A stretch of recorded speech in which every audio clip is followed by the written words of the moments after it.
Halo, apa kabar? Kini saatnya Anda menyimak berita Makassar bersama saya Frin Mariana. Sejumlah berita pilihan akan kami sajikan untuk Anda dan berikut berita utama hari ini. Jenazah Kapten Haryanto akhirnya tiba di kota Makassar usai berhasil diidentifikasi melalui tes DNA. Tangisan istri dan orang tua almarhum pun pecah. Ratusan karateka dari 4 kabupaten kota mengikuti ujian kenaikan tingkat di Kabupaten Pindrang. Tua muda saling berebut hasil bumi dalam perayaan Maulid Nabi Muhammad di lapangan Desa Kaliang, Kabupaten Pindrang.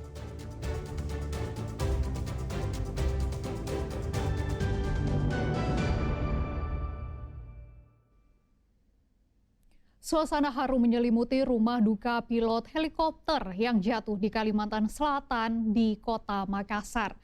Jenazah Kapten Haryanto akhirnya tiba setelah berhasil diidentifikasi melalui tes DNA.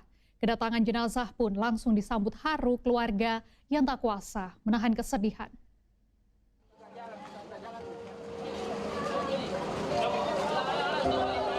Mobil ambulans yang membawa peti jenazah Kapten Haryanto tiba di rumah duka di Jalan Raja Wali 1, Kecamatan Mariso, Kota Makassar, Senin dini hari.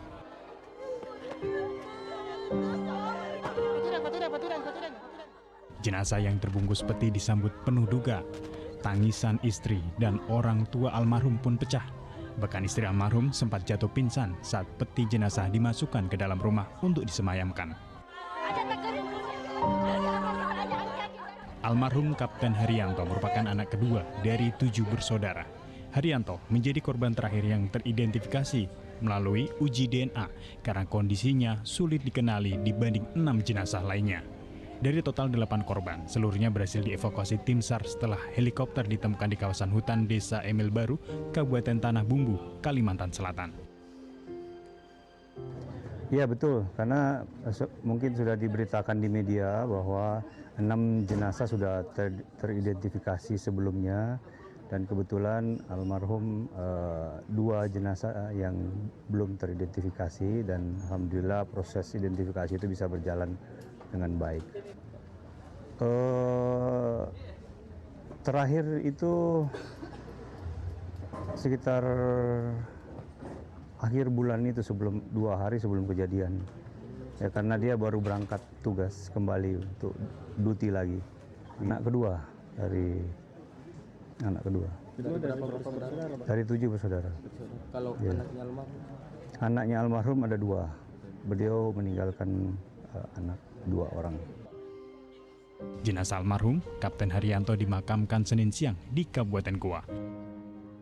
Muhammad Sardi melaporkan dari Makassar.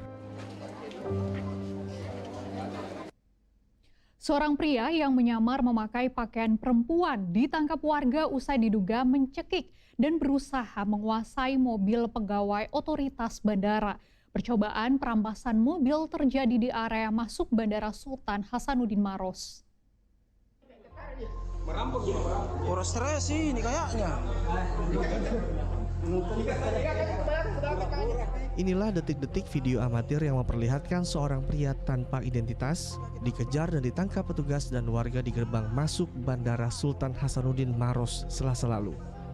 Pelaku yang menyamar memakai kerudung dan pakaian perempuan ini meminta tumpangan kepada korban, Desi Pramita, seorang pegawai otoritas bandara.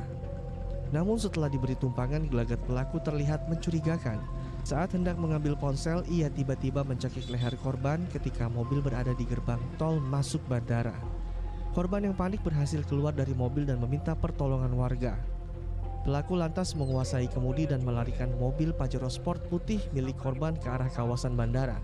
Namun pelaku tidak mampu mengendalikannya hingga menabrak pohon di median jalan. Di perjalanan sudah ada agak mencurigakan, ada handphone yang baru saja ambil, kemudian karena si korban ini panik, akhirnya turun dari mobil. Mobil korban telah diderek ke Mapolsek Bandara untuk proses penyelidikan lebih lanjut, termasuk menyelidiki motif dan kejiwaan pelaku. Raisa Habu melaporkan dari Maros.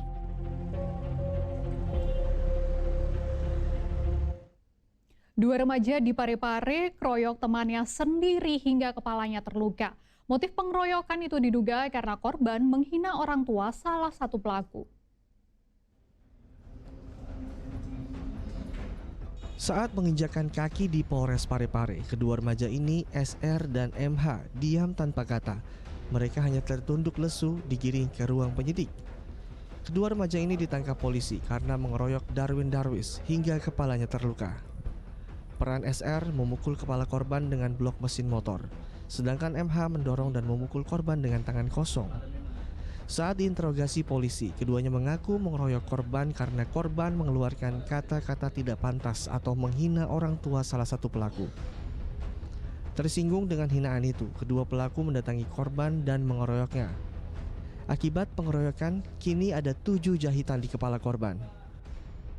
Penganiayaan dengan menggunakan blok motor pas di bagian kepala korban sehingga kepala korban mengalami luka robek. Korban sendiri perempuan Pak? Laki-laki. Ya. Pelaku Pak? Pelaku ada 2 orang kami amankan.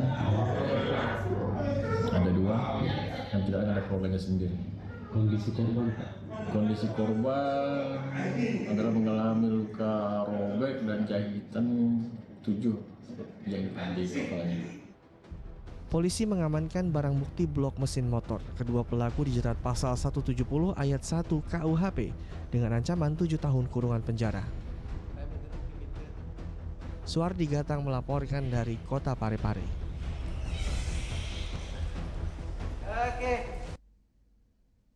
Kita beralih ke informasi lain, antrean pengurusan surat keterangan catatan kepolisian SKCK di Polres Sidrap masih membludak hingga Minggu dini hari. Polisi terpaksa membagikan kupon antrean dan memberlakukan pelayanan hingga 24 jam untuk mengurai kepadatan. Kenapa itu? Pengumuman hasil seleksi pegawai pemerintah dengan perjanjian kerja P3K paruh waktu 2025 telah resmi keluar.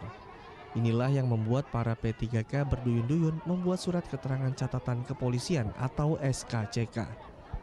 Salah satunya di Sidrap. Sudah beberapa hari terakhir pembuat SKCK di Polres Sidrap membludak, bahkan hingga Minggu dini hari. Padahal polisi sudah membagikan kupon hingga 24 jam. Tak hanya para P3K yang antre, calon karyawan koperasi juga banyak mengurus SKCK. Bukan lagi sampai subuh, sampai pagi. Jadi untuk 2 hari ini, hari Jumat dengan hari Sabtu itu, mulai hari Jumat Sabtu itu 24 jam kami membuka pelayanan. Kami juga sudah bagikan antrian yang kami bagi menjadi 4 warna.